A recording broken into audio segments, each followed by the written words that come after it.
अंधक राक्षस के गणपति बनाने की कथा। ऋषि बोले, हे सूत जी, मंदराचल पर अंधक दैत्य किस प्रकार दमन किया गया तथा शिव ने किस प्रकार अपना गणपति बनाया, सो हमसे कहो। सूत जी बोले, हे ऋषियों, अंधक पर कृपा और बल प्रदान संक्षेप से कहता हूँ। हिरण्याक्ष का पुत्र पूर्व में अंधक नाम से प्रसिद्ध था। उसके सोने के से नेत्र थे।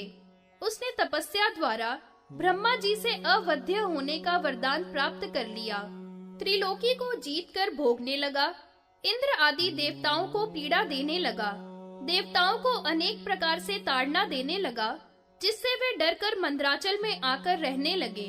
फिर इंद्र आदि सब सिद्ध और ऋषियों के साथ महेश शिवजी के पास आकर बोले, हे महाराज, अंधक के शस्त्रों से छिन्न भिन्न हुए हम बड़े दुखी हैं। ऐसा सब वृत्तांत सुनकर भगवान शंकर अपने गणों के साथ अंधकासुर के पास आए।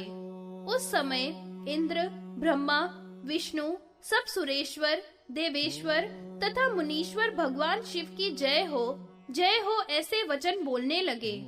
अंधक अपने बाणों से सब देवताओं को छिन्न भिन्न करने लगा।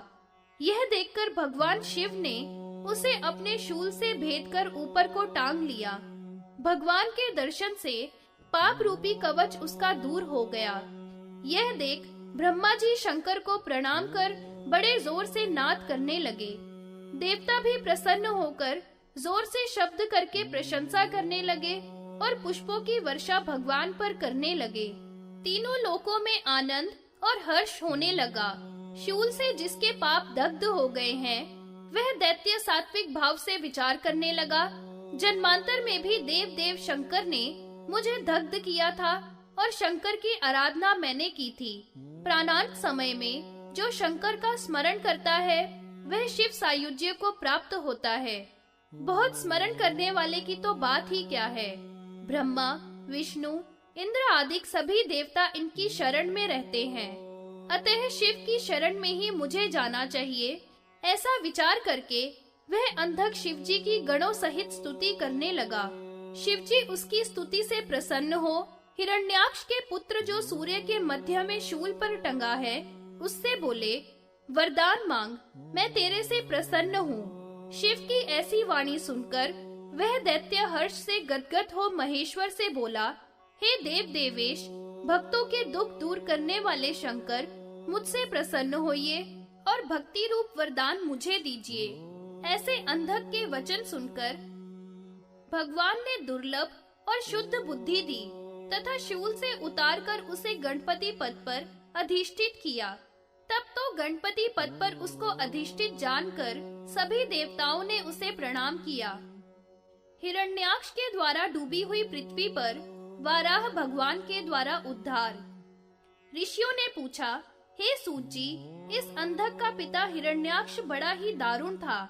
उसको विष्णु ने कैसे मारा और विष्णु ने वाराह रूप कैसे धारण किया तथा उनका सींग शिवजी का भूषण कैसे हुआ, सो हे सूत जी, यह सब कथा हमसे कहिए।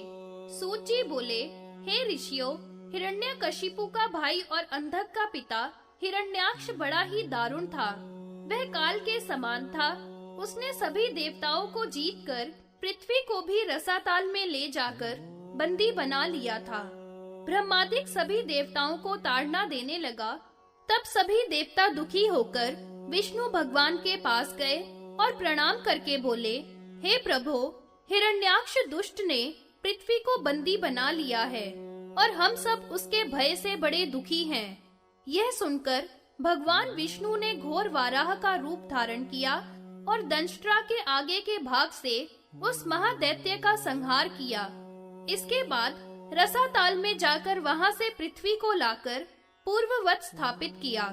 तब सभी ब्रह्मादिक देवताओं ने वाराह भगवान की स्तुति की। हे भगवान, आप प्रसन्न होइए। आपने इस महाअसुर को पुत्र भृत्य आदि के सहित अपनी दाढ़ के अग्रभाग से ही मार दिया। आपकी जय हो। इस प्रकार की स्तुति करते हुए सब देवताओं ने भूमि पर सिर रखकर वाराह भगवान को प्रणाम किया और पुनः पृथ्वी की वंदना करने लगे। हे धरणी, हे देवी, तुम लोकों को धारण करने वाली हो।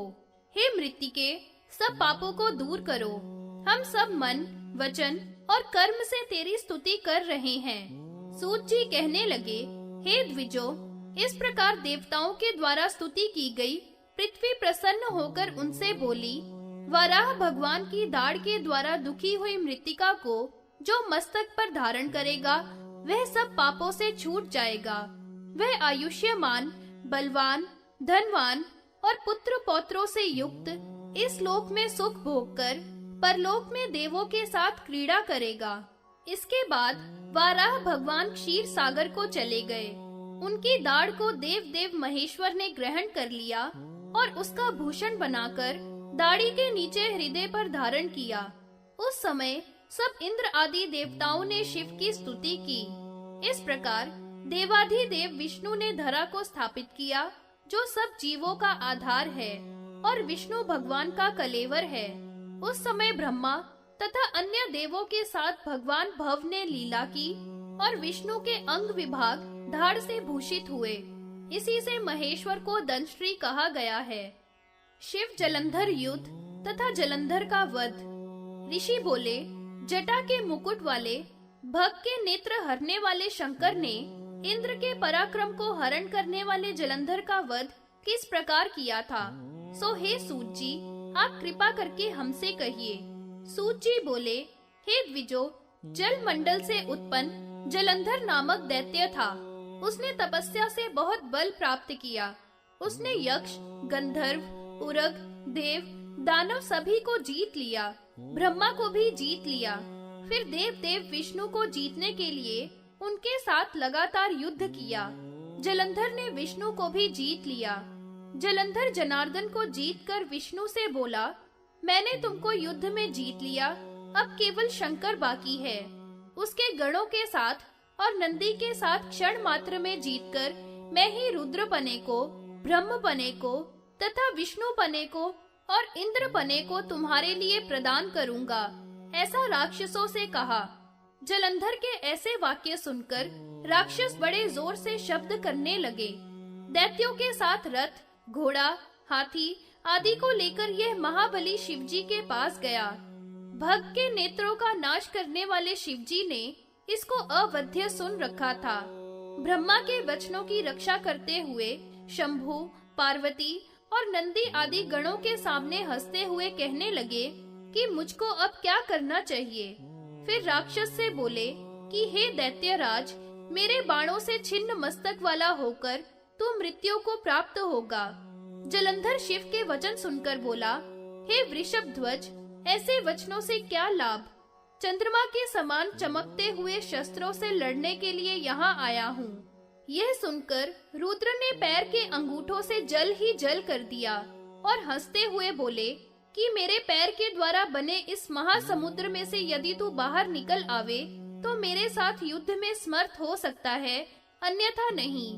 हंसता हुआ जलंधर बोला कि हे शंकर, तुझे गदा के द्वारा और देवताओं सहित इंद्र को मारकर मैं चराचर को हनन कर सकता हूँ, जिस प्रकार सर्प के बच्चों को गरुड़ मार डालता है। हे शंकर, ऐसा कौन है जो मेरे बाणों से छेदन न किया गया हो? मैंने बालकपन में तपस्या से ब्रह्मा को जीत लिया।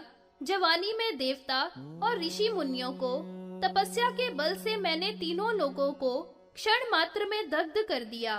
हे रुद्र, तेरी क्या, विष्णु को मैंने जीत लिया।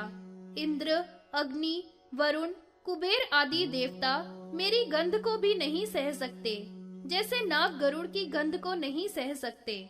पृथ्वी और आकाश में मेरी सब जगह बुझाएं फैली हुई हैं। उनकी खुजली मिटाने के लिए मंदराचल आदि पर्वतों को मींड डाला, गंगा को भी रोक दिया, ऐरावत गज को भी समुद्र के जल में फेंक दिया, ब्रह्मा का मुख भी उल्टा कर दिया, रथ सहित इंद्र को भी 100 योजन दूर फेंक दिया, गरुड़ को नागपाश में बांध दिया, उर्वशी आदि अप्सराओं को भी कारागर में बंद कर दिया। जैसे तैसे इंद्र ने प्रार्थना करके और शरण में आकर एक शची को मेरे से प्राप्त कर लिया है। सो हे रुद्र, तू मुझे नहीं जानता।